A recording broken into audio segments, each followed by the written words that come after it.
இந்த போஸ்ட்டை நேற்று நிறைய பார்த்தேன்.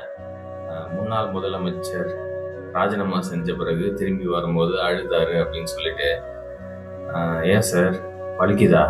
அப்புறம் சேகர் பாபு அவர் தன்னுடைய ஃப்ரெண்டுடைய தோல்வியை தாங்க முடியாம தேம்பி தேம்பி அழுகுறாரு. ஏன் சார் ஃப்ரெண்டுடைய தோல்வியை உங்களால் தாங்க முடியலையா? சி, இந்த நேரத்தில் நீங்கள் செஞ்ச கெட்டதெல்லாம் எடுத்துக்காட்டி இதுக்காக தான் நீங்கள் அனுபவிக்கிறீங்க அப்படின்னு சொல்கிற ஆள்னா கிடையாது. என்னை பொறுத்த வரைக்கும் ஒரே ஒரு விஷயம்தான், நம்ம செய்கிற கெட்டதில் 10% கூட அனுபவிக்காம நம்ம உயிர் போகாது. இது பேங்க் பேலன்ஸ் 17,000 கோடி இருக்கவனுக்கும் பொருந்தும், பேங்க் பேலன்ஸ் -7 ரூபாய் இருக்கவனுக்கும் பொருந்தும். அண்ட் தாவேகா கட்சியில் இருக்க ஒவ்வொருத்தருக்கும் ஒரு விஷயம் சொல்லிக்க விரும்புகிறேன். இன்னைக்கு நீங்கள் ஜெயிச்சதுக்கு முக்கியமான ஒரு காரணம் என்ன தெரியுமா? பணிவான அணுகுமுறை. மக்கள் அதை தான் எதிர்பார்க்குறாங்க.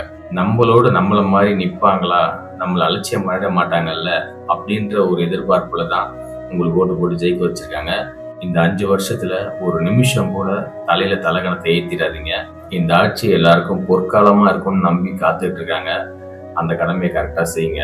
அப்புறம் நிறைய பேர் இந்த எலெக்ஷன் ரிசல்ட்டை வச்சு வீட்டில் அவங்க அப்பாவை வெறுப்பேற்றி டான்ஸ் ஆடி அதை ஒரு ட்ரெண்டாகவே மாற்றிட்டாங்க.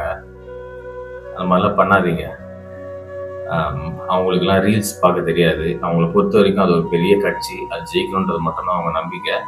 அவங்க நம்பிக்கையோடு அப்படியே விட்டுருங்க. இந்த மாதிரி பண்ணி அவங்க மனசை கஷ்டப்படுத்தாதீங்க. அவங்க மனசை மட்டும் இல்லை, யார் மனசையும் கஷ்டப்படுத்தாதீங்க. என்னை ஃபாலோ பண்ணுறவங்களும் சரி, என் வீடியோவை தொடர்ந்து பார்க்குறவங்களும் சரி, கண்டிப்பாக ஒரு விஷயத்தை ஞாபகம் வச்சுக்கோங்க.